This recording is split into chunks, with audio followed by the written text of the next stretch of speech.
Alright, boys and girls, we're starting chapter 4, equations of linear functions. And just kind of as a wrap-up of what we did in our exploration, our jigsaw activity, we're going to go over section 4.1 officially, where we write and graph equations in slope-intercept form. Now, a little activation of prior knowledge here. We're talking about y equals mx plus b. And remember, the m is the slope and the b is the y-intercept. So the first thing that we're going to look at is actually writing an equation. So if they tell us that the slope is 1/4 and that the y-intercept is -1, we can write an equation really easily. We're talking about y equals mx plus b. And remember, the m is 1/4 slope, and the b is -1. Oh, not plus, we're doing minus because it's a negative. Super easy. Now, in order to do the second part of this question, where it says graph the equation, we should write down a couple steps. So the first thing that you're always going to do is you're going to locate the y-intercept. And that's the first dot you're going to put on the graph. After that, you're going to rise and run the slope. And you need to do that in both directions. And I'll show you how to do that in a minute. And the last thing you're going to, oh, not 4, 3. The last thing you're going to do is you're going to connect the dots.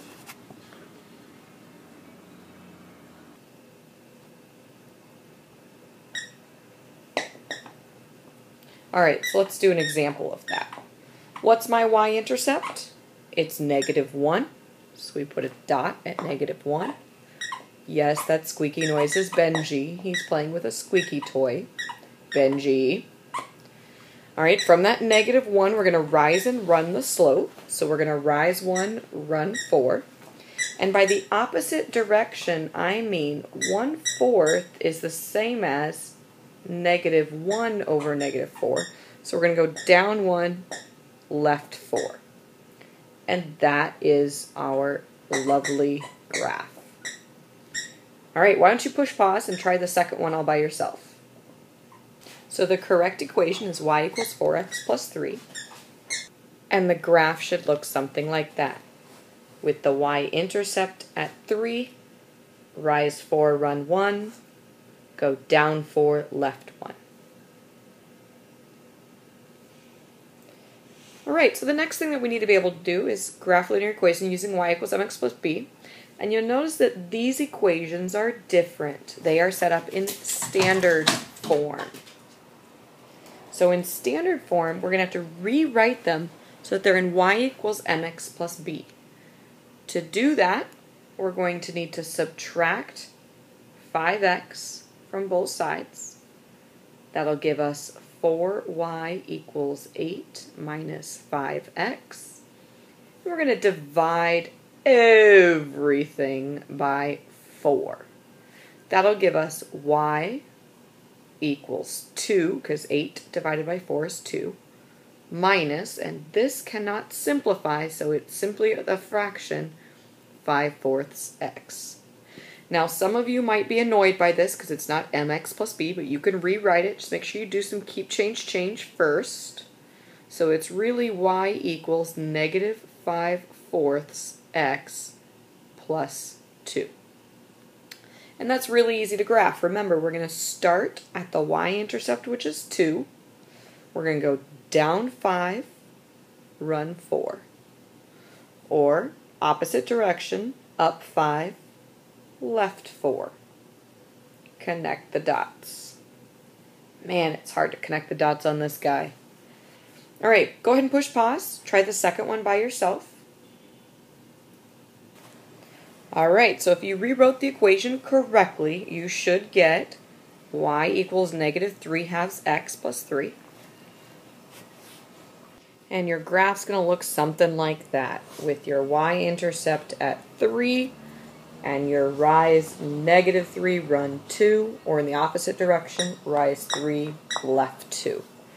Now you'll notice that this second graph is steeper than the first graph, and that's because our slope is bigger than our slope in the previous graph. Alright, so let's try another problem. Okay, here you'll notice these equations are a little bit different. What do you notice? It's missing the x. So because there's no x, we know that it's going to be a special kind of graph. And the special kind of graph we're dealing with here today is our dear friend OI Vux. And because it says y equals, we're looking at the OI side of life, because remember y equals, so this must be a horizontal graph. Alright, so y equals -7. It's missing the slope. So in order to graph this, we're going to just simply place our y-intercept at -7, and then all we have to do is draw the line. Done. Now the second one's a little bit trickier. In order to graph that one, we first have to get y alone. Super simple, right? Divide both sides by 5. We got y alone. And why don't you go ahead and try to graph that? Push pause and graph y equals 2 all by yourselves. Did you do it right? Good job. Alright, let's move on to the next. Alright, a little multiple choice. See how you're doing. Push pause. See if you can get this correct on the first try. Alright, so the correct way to do this would be first to look at the y-intercept. And you notice we're going through -3. So by process of elimination, it's not C and it's not A, because I need it to have a -3 in the y-intercept. Then I notice that this graph is increasing. So if I look carefully, I can check the slope. It's going up 2, running 1. So the correct answer is B. Alright, here's the second one. Why don't you push pause and give it a try? Again, I'm going to start with the y-intercept. We're going through 1 this time. So by process of elimination, it's not D, it's not B, and it's not A, because I'm looking for a positive one. So I know my answer is C, but let's double check for a slope of -3. It's decreasing, so that's good news. And we've got a couple points here. Yep, that's going down 3 and running 1. So C is the correct answer. Alright, we got ourselves a word problem, my dear friends. You knew it was coming. There's always a word problem. So, let's take a peek. It says the ideal maximum heart rate for a 25-year-old exercising to burn fat is 117 beats per minute. For every 5 years older than 25, that ideal rate drops 3 beats per minute. So the first thing we need to do is write an equation, and you know that that's going to be in y equals mx plus b. Now remember from our work yesterday that the m, the slope, is the rate of change. We've got a couple things going on in the problem here. We've got every 5 years, the rate drops 3 beats per minute. So our slope is going to go down 3 beats per minute every 5 years. So that's going to be our slope. So we got y equals mx plus b, remember, is the y-intercept, or the starting point. And it says that we're starting at 117 beats per minute. So we're going to add 117. Alright, the next part, graph the equation, can be a little trickier. Alright, so on the x-axis, we've got our age, the independent variable. And on the y-axis, we've got our dependent variable, which is the rate of the heart rate, or the beats per minute. Okay, so to label the axis, I highly recommend you use your slope and you use your y-intercept. It'll make your life so much easier. So we know our starting point is a 25-year-old person. So the first age that we need is 25. And we're talking about every 5 years. So I'm going to go up by 5s on my x-axis. Now you notice that I only wrote each 10 years. That's just because I'm lazy. Each box is worth 5. Now on the y-axis, we're going to have a maximum of 117 beats per minute. So the highest I'm going to need to go is 117.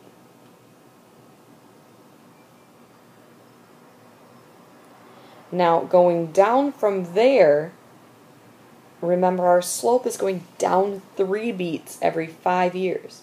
So it would be easiest if I just decrease by 3 each time. Alright, so I've completed both axes. Now remember, we're jumping up to 90 here, so we need to add in a little heartbeat or a lightning rod to show that we've skipped a whole bunch there. Okay, so when we're graphing this, same thing as the other graphs, we're going to start at our y-intercept, which is 117 beats per minute, and we're going to decrease 3 beats every 5 years. So that's down 3 and over 5, down 3 over 5, down 3 over 5, down 3 over 5, and on and on and on and on and on and on. Okay, we can connect those dots, and we've got our beautiful decreasing graph of heart rate, the ideal heart rate. Alright, part C says, find the ideal maximum heart rate for a 55-year-old person. So we can go to where it says 55 on our graph, and we can see where it gives the heart rate. And they say that the 99 beats per minute is the ideal heart rate to burn fat for a 55-year-old person. Brilliant! Hope you guys are getting the hang of this. Why don't you give some homework a try? Show me that you understand. We're doing page 219, 1 through 15 odd. And remember, the odd problems are 1, 3, 5, 7, 9, 11, 13, and 15. Have a great night.